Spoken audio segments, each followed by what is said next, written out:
It's nice to be here in London. My name is Yewande. I'm Caroline Bimbo Afolalu.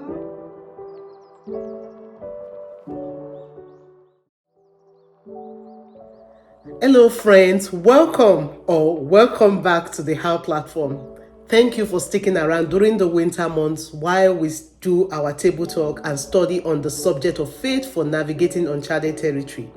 2024 is a year of opportunity, is a year of growth, and those will require a shift in our mindsets. Talking about growth and opportunity, on this first conversation on the Our Platform, I sat down with a woman of faith, a gift to the ministry, a gift to my family. She is an entrepreneur, a coach, a mentor to many. She is an author, a wife of one man, a mom of three, and she is the CEO of Beautiful Foods based in the UK.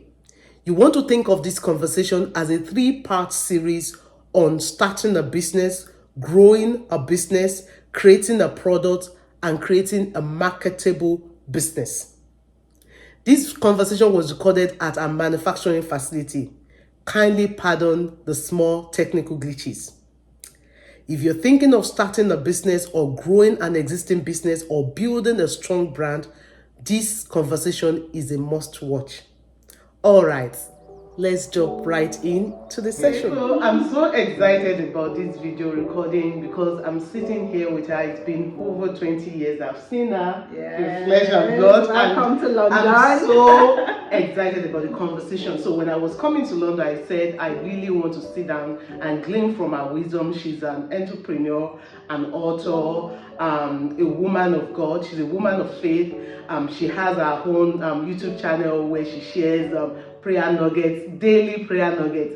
And I felt like this is me sitting down at the feet of a mentor to learn from her and glean from her, and I thought I could share some of those lessons with you.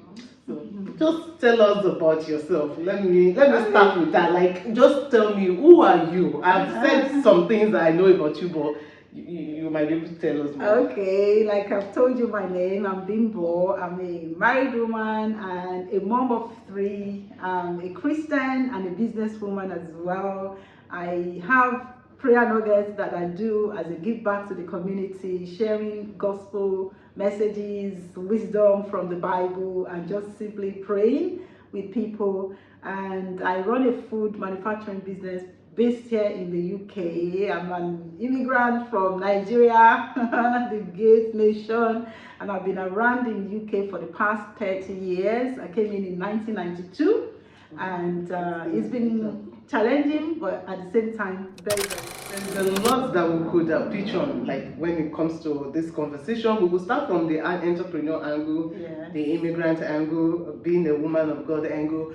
But I just want to start with that aspect of you starting a business as an immigrant. Okay. How was that for you? How did you even come about what business to start with? Yeah, well, I've said it all. I'm a Christian, so most of the things I do is faith inspired. So I graduated in Nigeria. I did English language in University of Ibadan, graduated in 1990, got married at 25, came over here to join my husband in London. And at first I did, like all the odd jobs, like normal people, care assistant, helping the elderly. And then from then I became data entry clerk in Royal Mail, and I was studying law at the same time because my parents were retired teachers and school principals, and they believe in being a lawyer or a medical doctor. So I went to University of London, they call it then, to study law. And I was doing it at part-time. Since I was pregnant with my second son, so I graduated, and I said to myself then, what next? What do I do? Am I going to be a lawyer? But that didn't settle well with me. I wasn't really keen on being a lawyer. So fortunately, as a Christian, there was a program they did in our church. And that program, they were saying, say something specific to God. It was called Divine Encounter. That was the message, and you have to ask God something specific and be specific, in your prayer request. So I said to God, I've just graduated my law degree. Shall I proceed and be a solicitor, a barrister, or should I continue to do my side hustle that I was doing at that time of buying and selling? I would travel to the USA, buy, some lovely clothes from New York, come to London to sell them, or go to Italy, buy gold jewelry, go to Switzerland, buy laces. So I've been doing all sort of, petty trading, they call it then. And I was thinking, should I just establish that as a proper accessory company and begin to trade? So I had that written down, I didn't have any course at all to want to be a caterer or a food manufacturer. I didn't even know anybody that did this in my family, so I wasn't interested in the food business, so I didn't put it on the list. And my husband said to me, oh, you're very intelligent, networking, computing was great, so you go for that. So I added that to the list. So I had 3 things, but I didn't hear back in that prayer. Had the fashion accessory business, the computing business, yes, and what's the 3rd one law. Again? Law. Okay, so 3 things on the prayer list. Yeah. So which of the careers should I pursue was a big question between me and God. And I didn't hear anything, so I prayed with I was going to say you heard God's not that day. daughter Caroline. No. This is the way you should go. Nothing happened. So I went home. Hopefully the following day I was doing my morning, prayer devotion time, and I was reading my Bible, and I came across that scripture in the book of Acts chapter 3. Silver and gold I have none, where Peter and John, they were going into the temple. There was a man at the beautiful gate. Yes, you got it. And that was what came to me. So I knew that was something God was trying to say to me, but I didn't understand what it meant. So I left it as that, and I went to drop my daughter and my son off at school. There was a Caribbean lady that we were friends. She also came to drop his son, and she was saying, oh, Caroline, we see you all the time now, normally you rushing off to go. I said, because I normally drop my son, I'm always hustling, running from, dropping them, going to college, going to work and all of that. So I don't really have time to engage and network with them. So he said, oh, but you're calm. So I said, well, because I've just graduated now. And he said, oh, so what next? I said, well, that's the big question that I've been asking God myself, what next? What do I do? And she said, I prayed this morning and I shared with her that scripture. And she said, oh, the Lord has given you the scripture, would explain it to you. So I said, oh, thank you. So I thanked her and she left. But suddenly she jumped back and came back and said, oh, Caroline, stop. As I was going to start. She's a Christian? Yeah, she is. And she said, oh, I think I know. I said, what do you know? She said, what God is trying to say to you is that out of your list, there's none of that. So I said, what do you mean? He said, silver and gold, I have none. That man, the blind man, he was expecting silver and gold, money from Peter. But Peter said, I don't have any of that, but I have something better for you. And it's your miracle. So you are now independent. You can depend on yourself. So get your healing. And they began to leave praising God and happily went into the temple. So I said, oh, that's good, but okay. And I began to drive, and as I drove down to do my hair, I was still having my hairdresser in North London where my university was, so I was driving down to have a haircut, and I had some snacks. Chin chin is called African Nigerian snack called chin chin. It's ready to eat, sweet and crunchy snack. So I had some that I made the previous weekend, so I just took a scoop and I put it in my mouth, and I suddenly heard like an audible voice say to me, how nice would it be if you do not like to do this for a living? Yeah. And I was saying to myself, no. This is not I'm asking for. This is not the kind of I wanted something greater. I wanted something bigger. Something You be a barrister.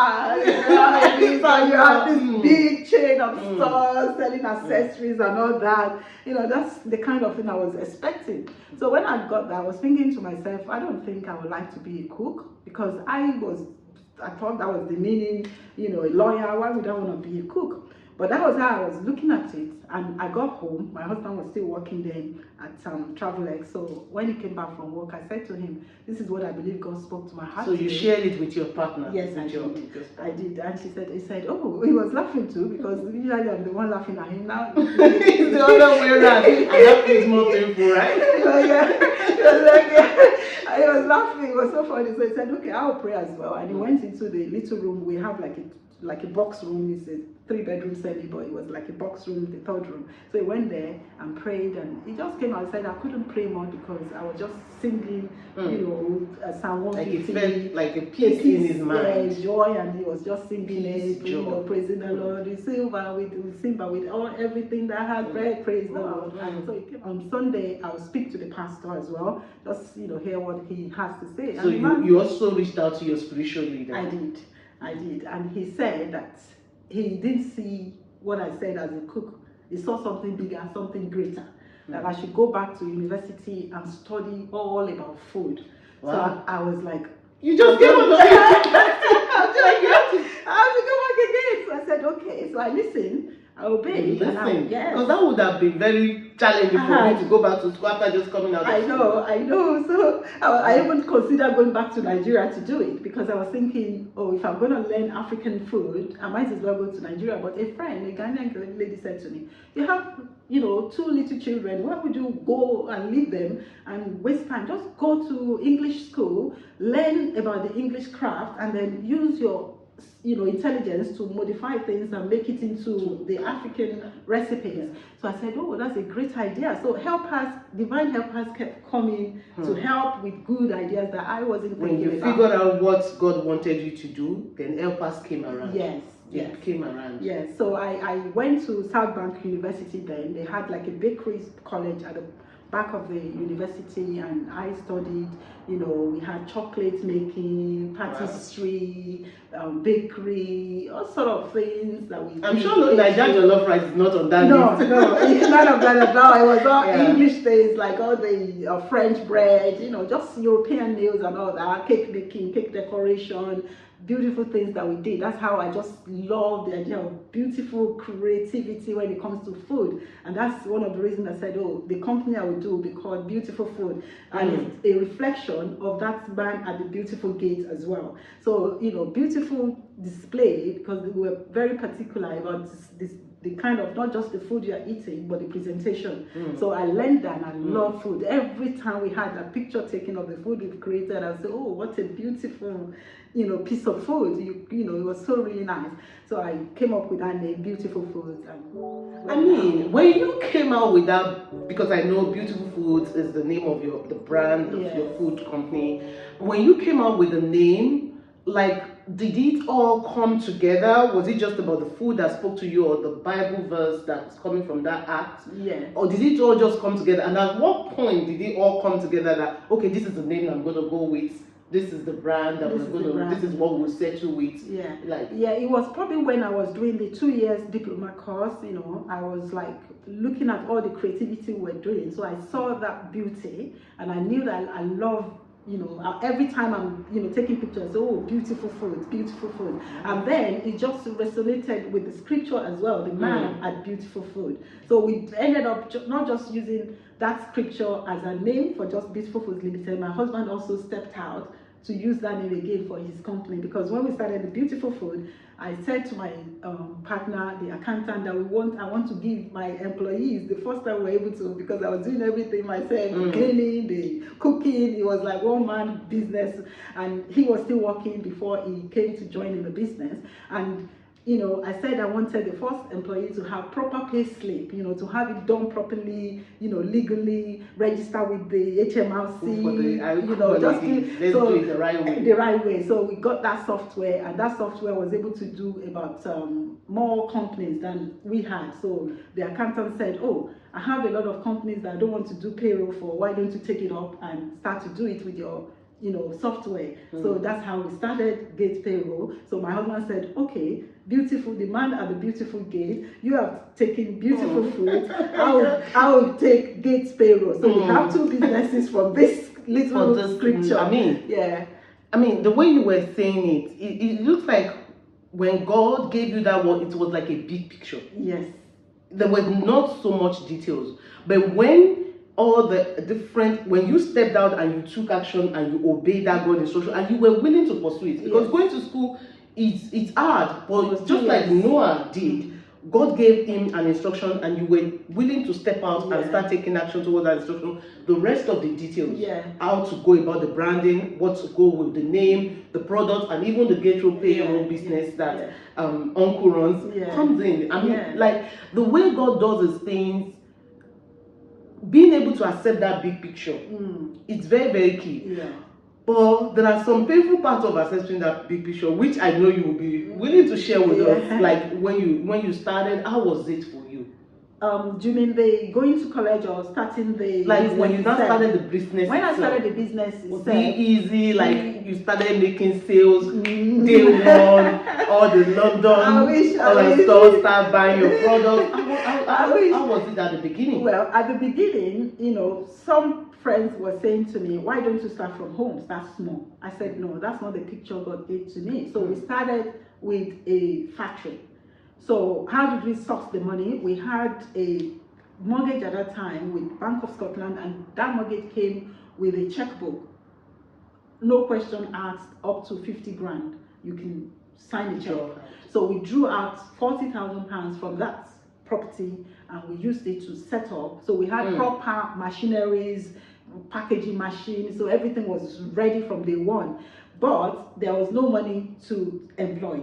So I was the one doing it, and eventually my husband, you know, joined, and we were two, and later on towards the end of the year we were able to employ 2 people, and that's how we started. So it was hard because I was having to do the cleaning, I was having to, you know, do the cooking, and I was having to take the phone call at the same time, and my children were very little. Exactly, because when I received that message to start out this food business, I got pregnant with my daughter. She's now 23, and at that time I had to give her, you know, to a childminder, an English woman, very beautiful, lovely woman. She helped me from like 3 weeks old. So at about 4 p.m., in fact not 4 because school normally closed around 3:30. So at 3 o'clock, I will pick the car, rush down to pick up my 2 sons from primary school, then rush down to collect my daughter from the childminder, go home, and then get ready, you know, for dinner and all that. So it was hard running the business, managing the home, and just looking after little children at the same time. So I would say to them, at that time I wasn't even able to breastfeed much because I had to, you know, give her up to the childminder, to the daily, you know, lady that helped me out. So we're on the finances side as well. It was very difficult. There are days that we have to be counting coins to make sure that we are able to pay mortgage, pay rent, pay this and pay that. We had customers gradually coming in because try and error. Like I told you, I went to school in England. They taught us about maybe Cornish pastry. I was going to prepare Nigerian meat pie.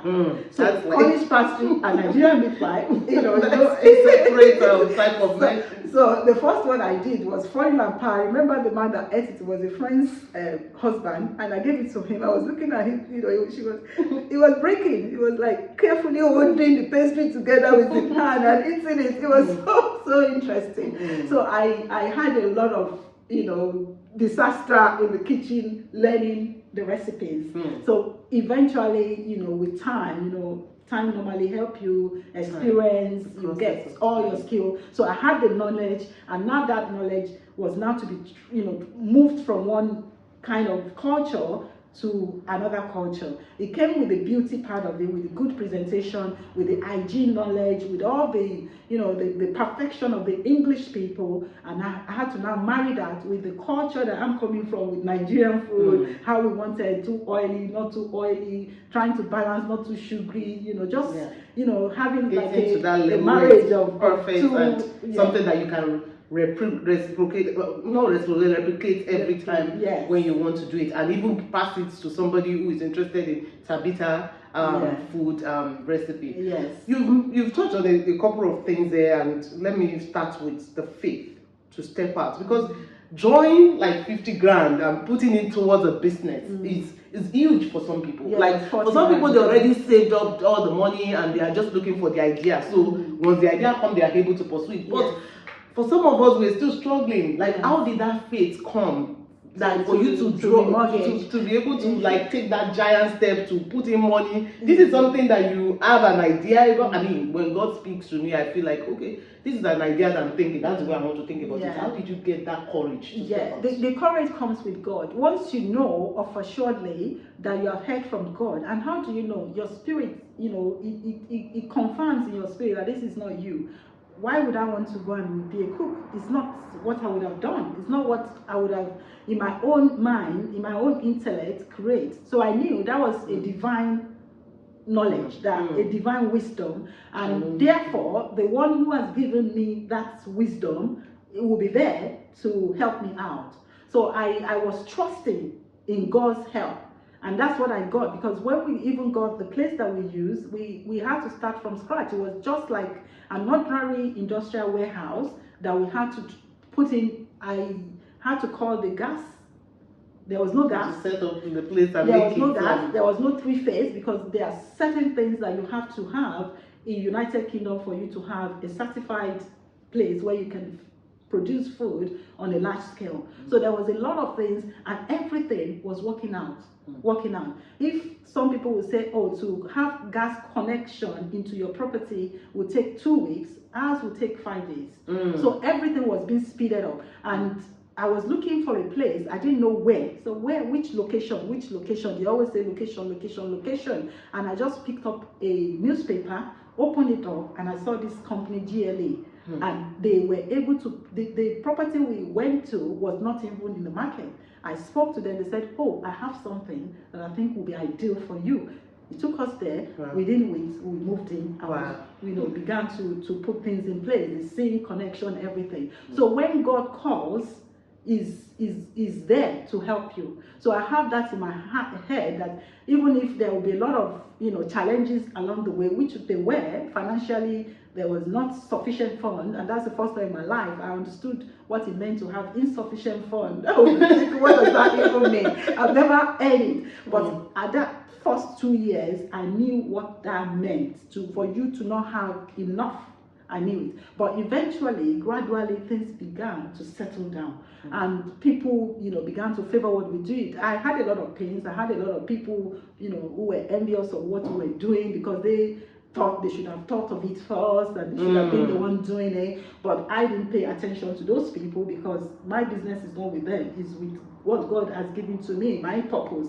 So I focused on that. And I began to just pour all my energy, and God gave me so much stamina, so much strength, and that's one of the gifts that God has for me, that you have this energy, use it. So in the early mornings, I'm out there, doing it 24/7 on my feet, working so hard, managing the business, the computer side, the physical side, the cooking side, everything. So, God helps, and because you see that all the things are working out for your good, you know that there's a power behind you. So it's that power that gives us the courage to do what we do. That came to my mind. The Bible says the steps of a righteous man, shining lights, it shines brighter and brighter. And sometimes in the beginning we might start and struggle, like you said, you were the one running the whole show, the cleaner, the cook, the receptionist. But now things are different right now, because you were able to set out the structure to be able to get to this point.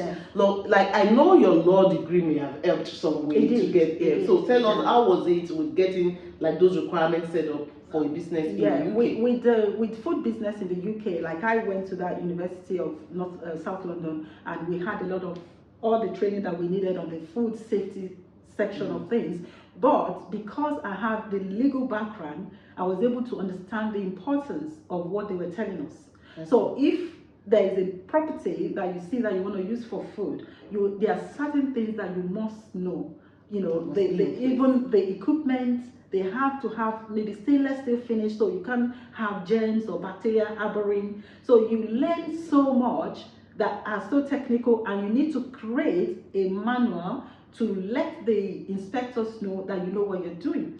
So that manual is like an ASAP manual, we call it. So you are looking at all the risk, from how your suppliers, the food come to you, the ingredient coming to you, who are your suppliers, have you vetted them, are they clean, Are they hygienic? How is their food? Because what you bring in, garbage out. That's you capture that, the incoming, and then the processing. You know, from A to B, you need a flow. This is where it comes in. More that like walk through the whole process. Out to the door to the customers, and every checkpoint has risk and hazard that you must mitigate, and you have to come up with policies that you show to people, the inspectors when they come, that this is what you think can go wrong, and this is how you have made that risk less.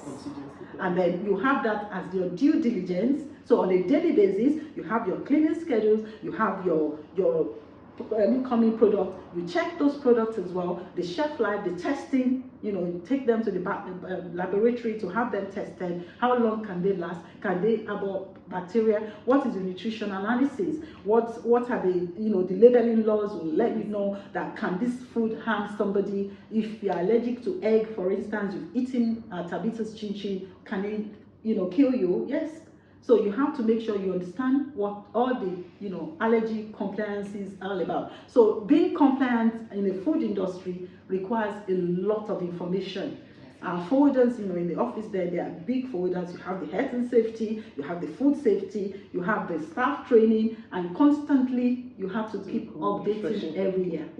So the law degree helped a lot, because I understood that, you know, legally you could be sued if you harm anybody to the extent of killing them because of the food they've consumed. You could end up in jail. So I had that in my head, because I understood, you know, from the law degree that, you know, there's punishment for things that go wrong. You might think you are ignorant. Ignorance is not an excuse.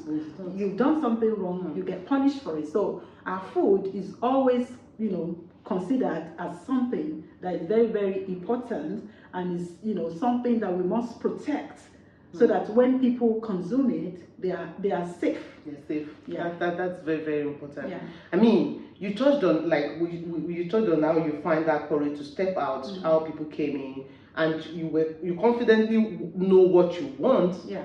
And then, in terms of the law degree, helped a little bit. You've touched on a little bit about the pain and the pain that you had.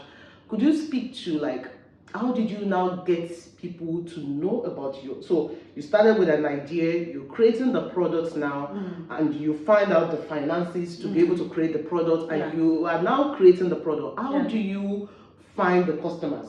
At what point did you get from selling it in one piece to selling it in bulk? Yeah, I get you mean. That is the business.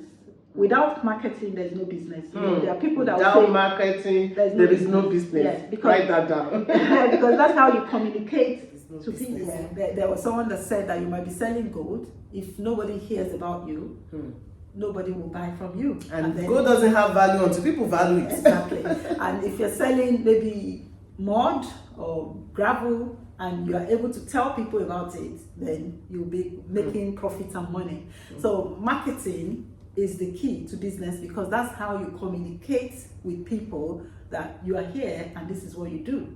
And like I said, we worked from an industrial unit. We were in a commercial estate, which means we don't have passerbys. So we don't have a front shop like what? Exactly, that can come in to buy. So we had to take our products to retailers out there. So what we did was to go out. I would, you know, take my car, drive down, go on the street and find some African stores or grocery stores that would be willing to take our snacks, our biscuits, and I will introduce the product to them, let them see the beauty of it. Once they taste it, they love it, let them know that once you are buying from us, there's a benefit for you, because we give you 30%. So it's like we share the profits with our retailers. And we took it further out to wholesalers as well. So we created like a price margin that would permit like an agent at the larger scale. So if you are to buy bigger bulk, then you get, you know, 10%. They understand that is 40%, 10% to them, 30% to the retailers, because they are paying a lot of, you know, outgoings on the retail stores, on everything, to put your products out there. So we make sure that we have a website where people can see the information, Yeah. People can find you online. Yes. So we also started, putting things in directories. You have things like in Britain here, we have yellow pages, you have online directories, and so we did leafleting. So all sort of marketing strategies, you have the product, you have the... And this was at the beginning, like everything was on brand, like websites, these leaflets, going out there to talking to people. I mean, those are multiple channels of marketing already. Yes, wow. Because with business, you have to get those 4 things ready before you can have business. You have the P, the product, the price, the promotion, and the place.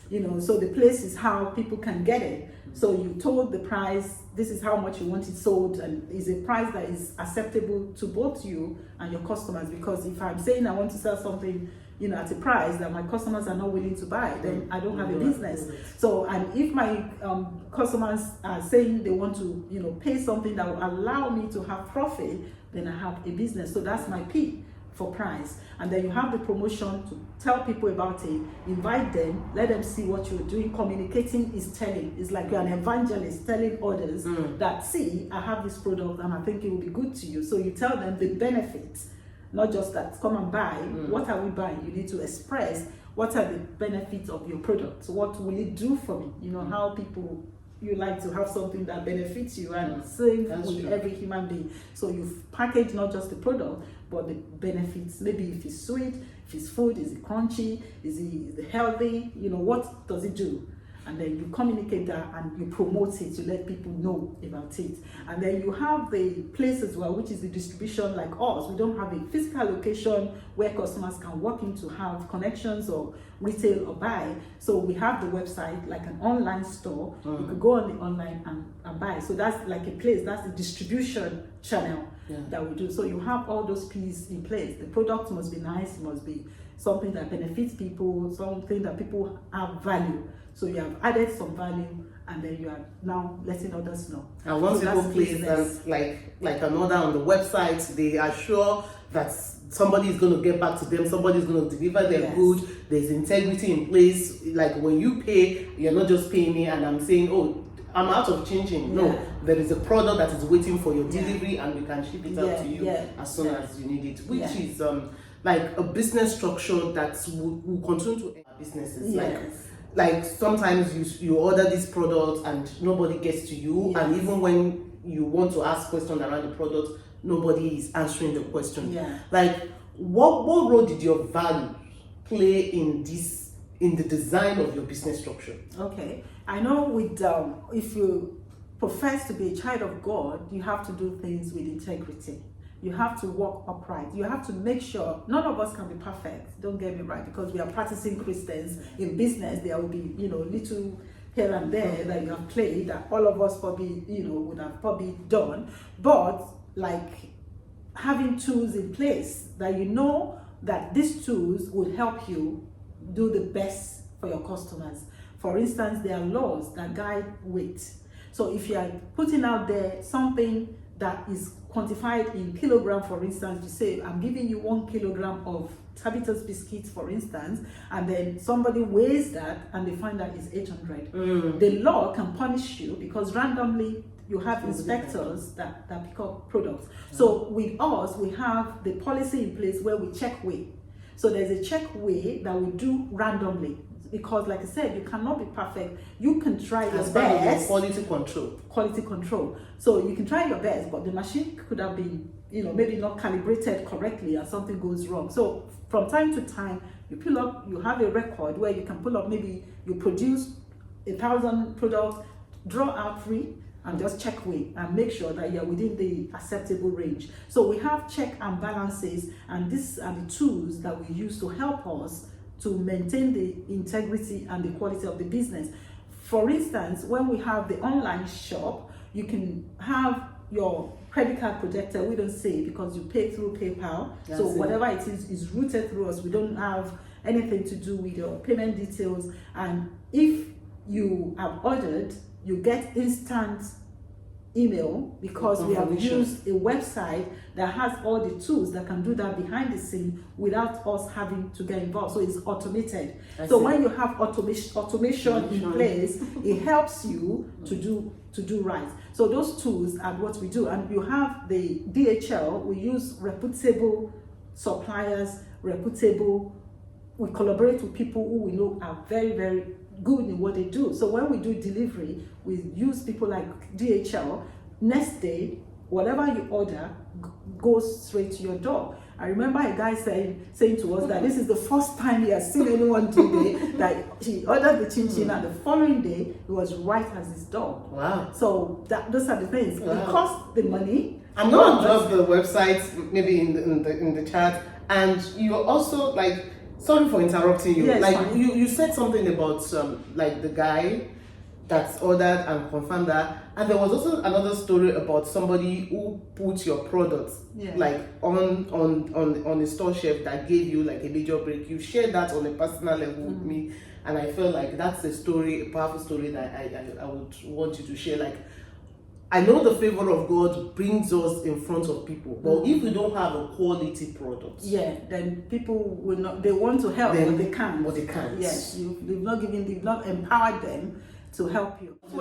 This was an agent that we had, like a wholesaler, that loved what we were doing and presented it alongside his product to the supermarket. The first one he did was Tesco's, one of the largest supermarkets in England. Then later on, he took it into Sainsbury's. So we had that agent that behind it didn't even consult us. We just called us and told her that's what he was doing. And people still do that. Your uncle was telling me, when we were speaking yesterday, that he went to a store and then he wanted to buy chin and they didn't have a chin and he was fighting them. And he said, where is Tabitha's chin here?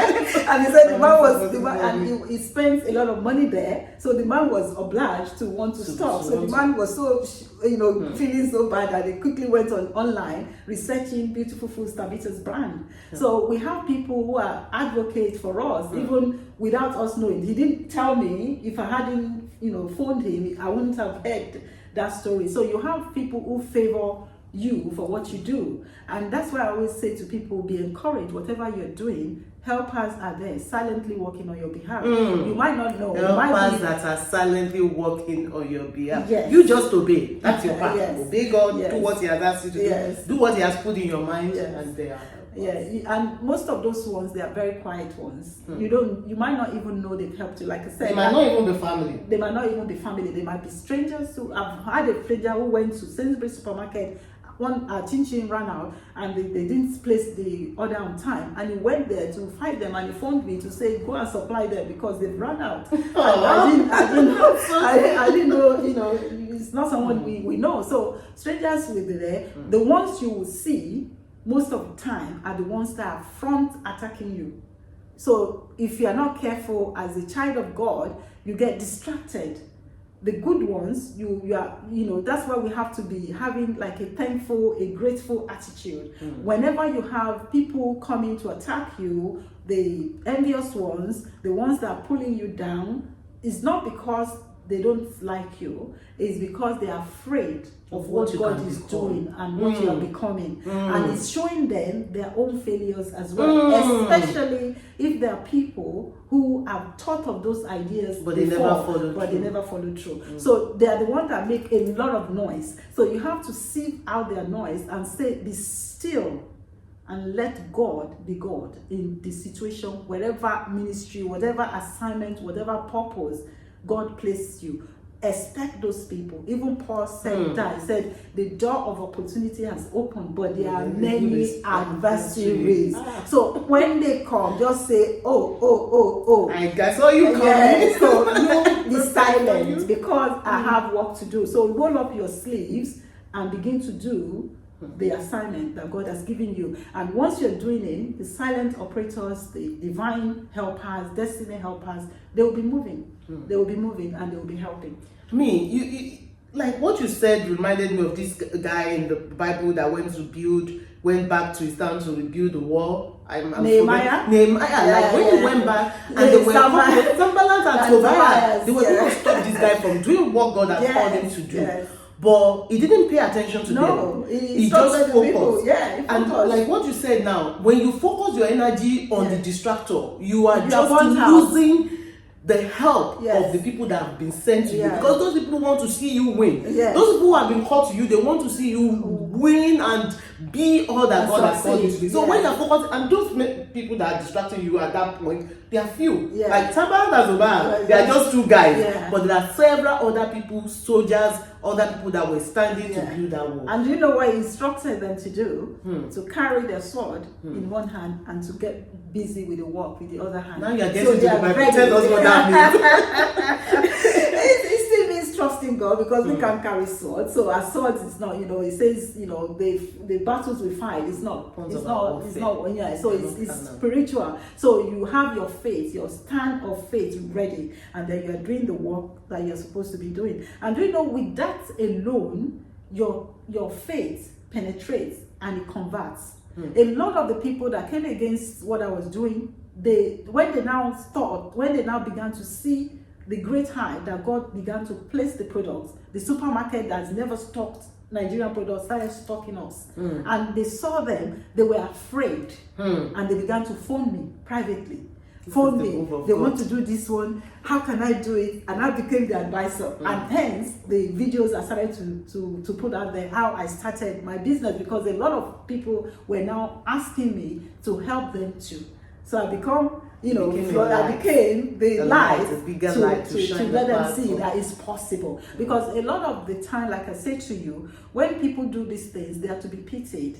They are afraid of the enemy. They are afraid of people. They are intimidated about their own destiny. So things that they are supposed to be doing, they don't do it because they don't have the faith to step out. But when they see you have overcome, they see your victory, it encourages them. So the ones that put you down the most are the ones that you eventually help the most. That's very, very deep. Like what you just said now, in terms of how to deal, because these are things that discourage starters. Yes. Like dealing with people, antagonists, dealing with distraction, keeping focus on your dream, especially when the result is not yet forthcoming. Results can be very encouraging, but when the results are not forthcoming and you are getting all these distraction coming from here and there, and like you said, those people, the most distracted, they are the people that you can help the most if you stay focused. Yes. You've mentioned something about what you do on your YouTube channel, where you shared lessons on business. You also have books, and we're going to have a different conversation on how to write books. But you have books around business. I just want you to speak to like a woman or a man who is thinking, what's my business idea? Where do I start? Where do I get the help? Can you just speak to that person now? Okay, so are you asking from the in terms of practical aspects? Yeah, because with me, I'm a practical Christian. I believe in prayer, and I believe, like James, prayer with faith without works is nothing. So what I would say is that bring in your faith, use it to find out your purpose. Once you discover what you ought to be doing, then pursue it. It's as simple as begin to do physical, practical things, take steps, create goals that will get you to accomplish what God has asked you to do. In mine, I believe in training. I believe you have to have education.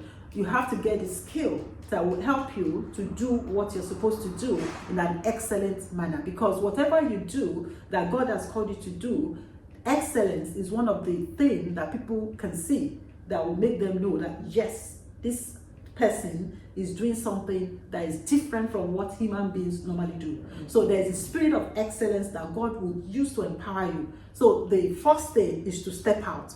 Get rid of your fear. Don't be afraid. Do whatever God has called you to do, and He will be there. He says His hands, He has these everlasting arms. He's not too short to help you. He will come and He will help you.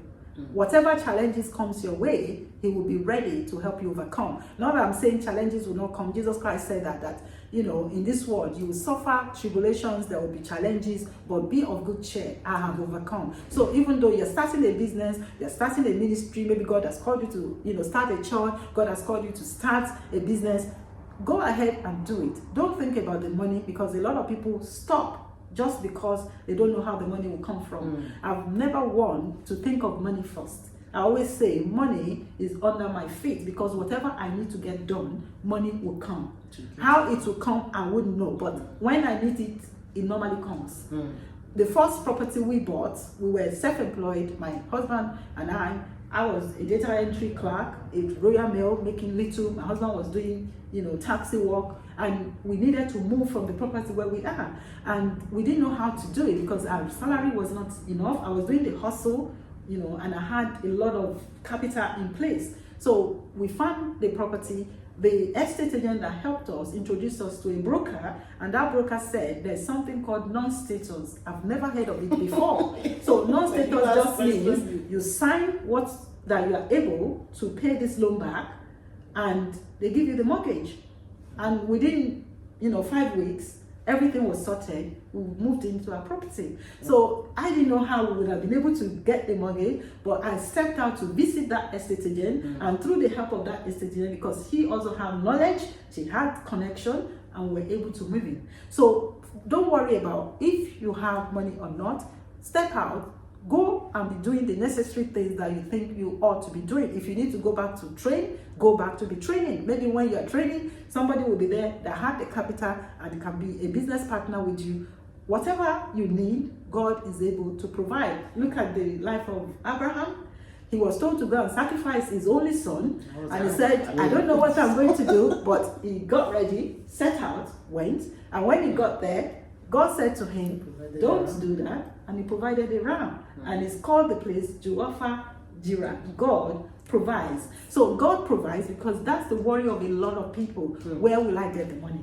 No, don't worry about money. Money would worry about you. Worry about your vision. Worry about getting that vision like nailed down. Action. And follow it with action. And once you follow it with action, by the time you start taking that action, like you see, even for our confidence start coming, because you start seeing getting help, and by the time you start seeing the results, you start building your confidence. And like you mentioned a couple of things around having a recipe here, like having that consistent taste, excellence in the business, quality, giving that product that you can, you yourself, you're sure about what you're putting out there, that it's not going to hurt anybody. Build trust. And that once you build trust in yourself, that's also confidence. I mean, you are able to go there and say, this is what I think my product will deliver on, and this is it delivers every time. Deliver every time. I mean, getting to that place took you a lot of work. You've been doing some things around some giving back now, because I know the business has gotten to a point where I won't say you've reached your steady state, because I know every business you have opportunity to grow. In terms of branding, how are you branding your business? This is a social media age. People are talking about branding. What are you doing to continue to promote the business? You've talked on giving back. Maybe that's something you want to speak to. We've recently been using a lot of the social media tools like Facebook, Instagram, TikTok, YouTube channel. We have TikTok. We have Beautiful Foods channel TV that we share recipes, and we use things like books as well. Recently I've released a book on the recipe book, African recipe, and one specifically on chin chin, all the flavors of our chin chin, vanilla, the cinnamon, the chocolate, the salt and onion, and the recipes are for you to be able to create from your own home. And if you need to buy quantity that you can't produce from your kitchen, then you know where we are. So it's just introducing to people, the feel of it, so that they can mess up with it in their kitchen and get them, interested more in the culture of Nigeria. That's another way to pass it down to the next generation. Yes. I've heard a lot of ladies, brides that got married and they went and bought the Beautiful Foods recipe book, and that's how they've been able to cook for their husband. They'll say, "Oh, Auntie, thank you. It's because of your book that I'm still having my marriage." So it does really make me happy. So we use the information the experience that we've gained to help other people, and that also help them to tell others about us. So we are using social media. We are using, just being good, just sharing the information freely with people, and letting people just know that we are there also to help them. And because they can trust us, they can share, refer us and recommend our products, and just dealing with our company makes them feel confident that they can recommend. So we're using a lot of traditional methods, and also you post frequently to update them on the status of the business. Yes. Wow. I mean, before we finish with this recording, I just want to speak to women in business, women in career in general. We have our struggles, we have our own challenges we're dealing with, and sometimes, I mean, we do well with wealth, like women, we handle it well, but sometimes it might be wearing a lot of caps can be very, very stressful sometimes. How were you able to balance that? Like, carry your husband along, keep your marriage, being able to be the CEO that you are today, and still able to keep your marriage. Your kids are all out of college now. I mean, how were you? Because you started when they were still little, and you were able to carry through, sponsor them through college, sponsoring other kids, and being a philanthropist. How were you able to wear all these hats and without getting stressed? Okay, like I shared before, I'm one to listen to people. If you're like we're setting up here today, I've learned a lot from you. You're younger, so I'm one to seek counsel. So when I started out in business, there was Christopher Collade was the ambassador to UK and all that. So he had this ministry called Managing Business for Christ. And I joined, and there was some brothers, Mr. Opasonya and Brother Richard, all of them as a group. So we're Christians trying to do the work of God, and they taught me from day one about balance. So you have balance. They said to me, Mr. Bimbo, make sure you have a place for everything and don't make anything chaotic. So you have a place for God. You have a place for your marriage and your family. You have a place for yourself. Usually, my mom, God bless her, she will always say to me, Bimbo, Abigail, my traditional name, told you well, look after your husband, look after your children. Never had anyone taught me, look after yourself. But I learned that there is a balance. So you put God first, yourself second. When you're on the plane, they say to you, take care of yourself. So safety first, your family and your friends. So when it comes to things of God, Sunday, I love to go to church. Regardless of what work I have, I will still want to show up in church. So I put church on Sunday, and then I look after myself. I will know that 9 to 5, people always laugh at me. It's your business. Why are you still going to be here until 10 p.m.? At first, initially, I did that. But at some point, when it's 9 a.m., I'm resuming work. When it's 5 p.m., I'm shutting down my laptop and going home. So I'll have a relaxing evening, and I have a time for God. And the charity work I do, I've pinned it down to just 1 day a week. So 1 day a week, go through my Bible scriptures, study, and then write and do the videos, and then I release that on a daily basis. 7 a.m. in the morning, I release that. So it's being able to manage time. The Bible tells us about the prayer that says, teach us to number our days. So when you apply wisdom to 24 hours of your day, you are not burnt out. I know sometimes things might pull you, you might have other things happen in life because life happened. Someone is falling ill, you are running skater from hospital. But in the end, still come back to that base that you must have balance. Don't do too much somewhere so that you are teething out and you are killing yourself somewhere. So if you have to reduce your workload, reduce it. So if you're a career woman, for instance, you are starting out a family, you've just had a child, and you need more time at home. Have more time at home. If you need to, sell a big home to have a simple, smaller home, do that. So find out, how can I have a balanced, tranquil life, and begin to put things in place to achieve it. So creating balance and making sure you are putting yourself in the equation as well. So put God first, put yourself first, your family, and then your friends, and learn how to say no. Yeah, because there are so many things that you might want to do with your 24 hours. People want a lot out of you.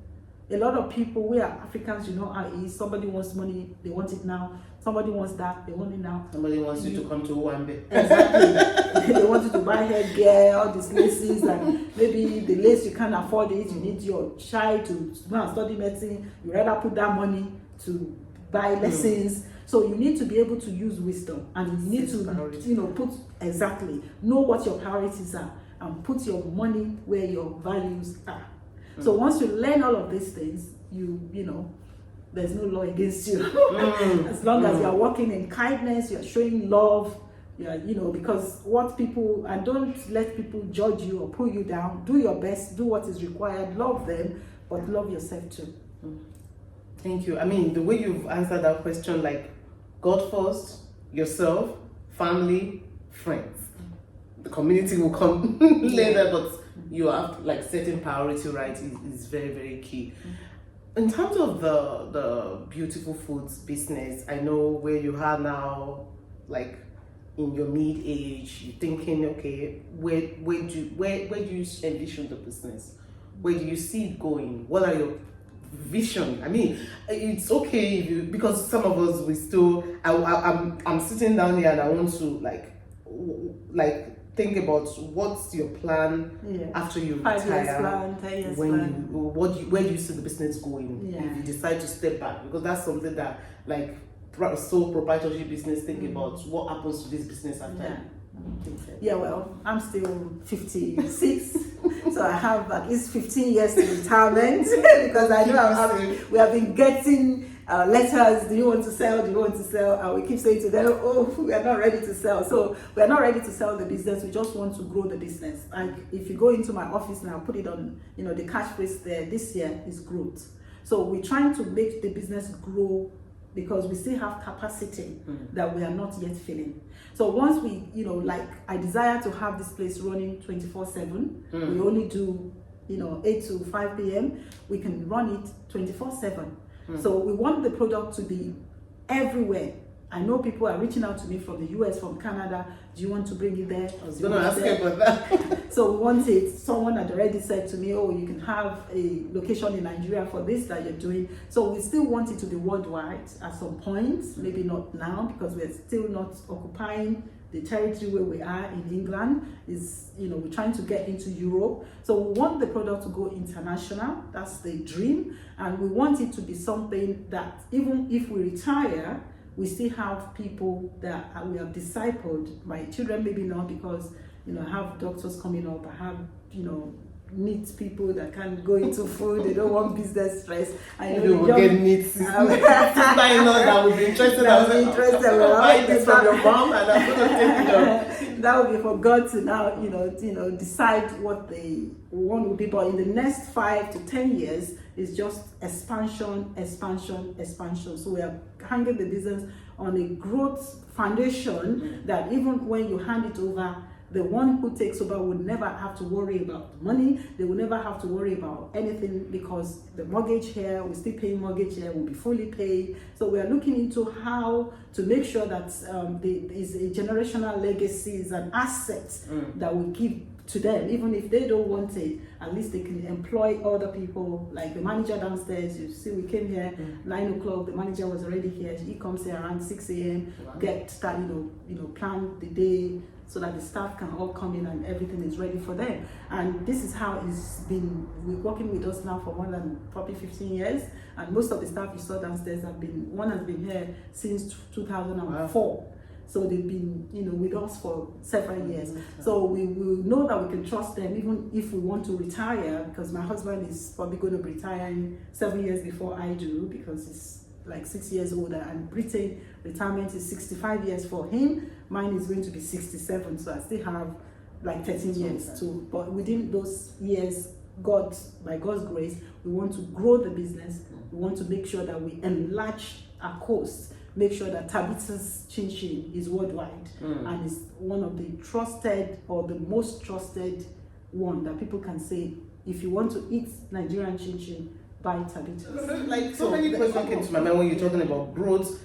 There's a capacity to grow. I'm talking about worldwide. Like somebody's watching from US now, I'm thinking, can I order Tabitha? Can I have a franchise? Can I get a franchise? Yes, Are you thinking about franchising? Yes. If somebody is not even thinking about franchising and they're thinking about their stomach, can I buy it on Amazon? It's on Amazon. It's available on Amazon, but not international sales because it takes the shipping cost and all the checks is a lot. So we just, have the delivery basically in the UK. So you can have it to Ireland, you can have it to Wales, you can have it to Scotland and England, not Europe or the US or the rest of the world.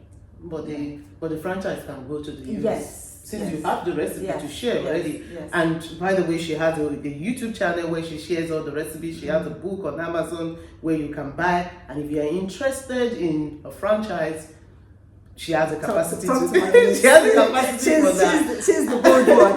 She's the brave one. She's the rep. I point you the rep. I just got a new job here, guys. But I'm happy to take it because you know sometimes you said something, and in closing, you said something about some grace to run in the family. Yes. When you said that during some of our conversations, I thought to myself, this morning when we're getting ready, we're almost going to be picking each other's makeup because we thought we almost looked like our makeup kits looked very similar. Like if you were to talk to your younger self around the vision where you see the business going in the next 5 years, you've mentioned something about franchise and about capacity. Leave us with your word. Leave us like something like in terms of finding your vision, pursuing it, and making sure you don't lose yourself in the process. Okay. The most important thing is to know God. I can't say that's enough for anyone. I don't know how people can do life without God. So know God, then know yourself. And know yourself in God. Because we all have a will. The way God created human being, He gave us free will. So we have a will. So you have a will. And there's a will of God as well. So God has a will. A will individually for you, a will for me as well, for each and individual one out there. God has a will for you. He loves you. He has a plan. And so He said, before I formed you I was formed in my mother's womb. I knew you, and He created you for a great purpose. So God has a purpose for you because He loves you, and is able to take you to His expected end. Because He said He is God. He can work things out. It's like you have a movie.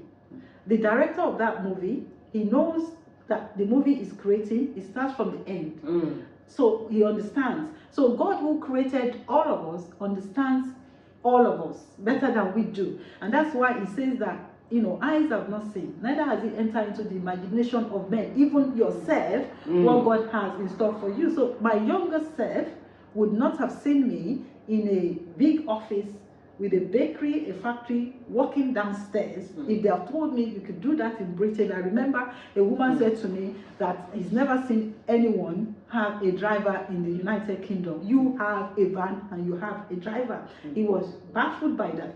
Would I have thought that as well? No. So God has big expectations, and He can make that happen. And the thing that happens to all of us, we go through this place like a place of a confusion where we don't know what to do. If you have a look at the book I wrote on how to start business, and I put at the back that the question that most people ask is, what can I do? So it's not that people want to be lazy.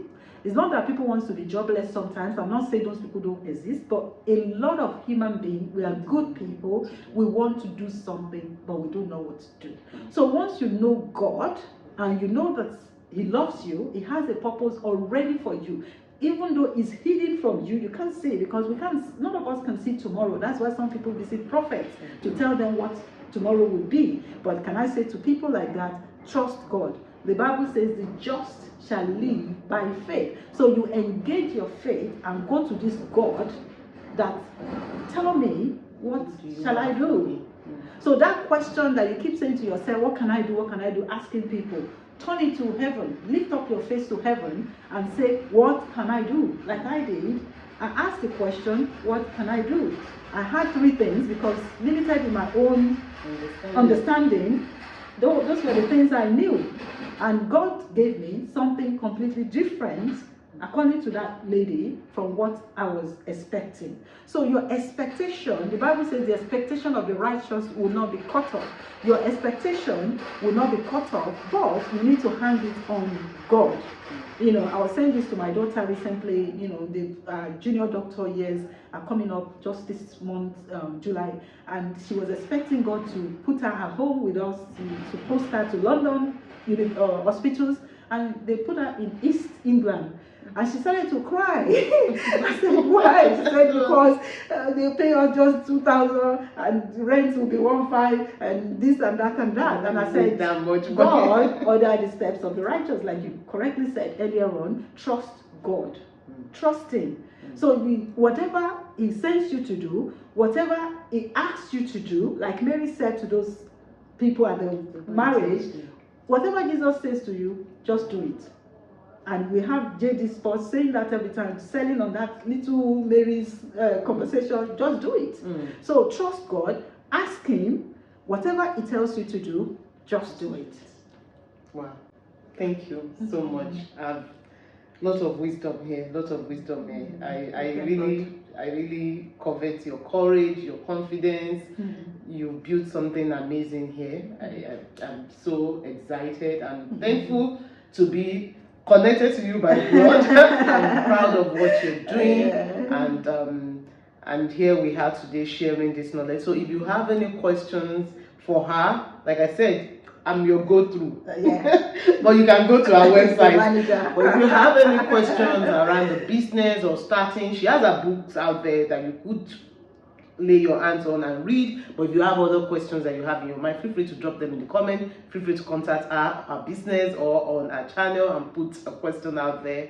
It's a blessing to be here in London recording this with her. It's a blessing to have you too. I've said to myself in prayer, how can I be a blessing to my niece Komi? How can I be a mother to her? How can I be a sister to her? How can I be all the gap that's been in her life? How can I fill it? How can I, make a difference? I was praying to God, just asking, and she's come bearing gifts, new lipstick. She said, Auntie, I know you love red earrings, you love red, your bright lipstick. I said, oh.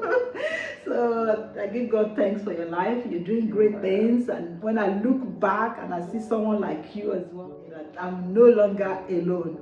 It brings so much joy. Our family is beginning to rise, and I pray for other people as well within the family, that God will lift all of us up to fulfill purpose and to be a blessing into the world, because that's the greatest joy, when you are not just being a blessing and enjoying God's blessing alone. You come to a place where you can at least spill out information like you are doing now, being a blessing to somebody out there. That is the greatest joy that I have.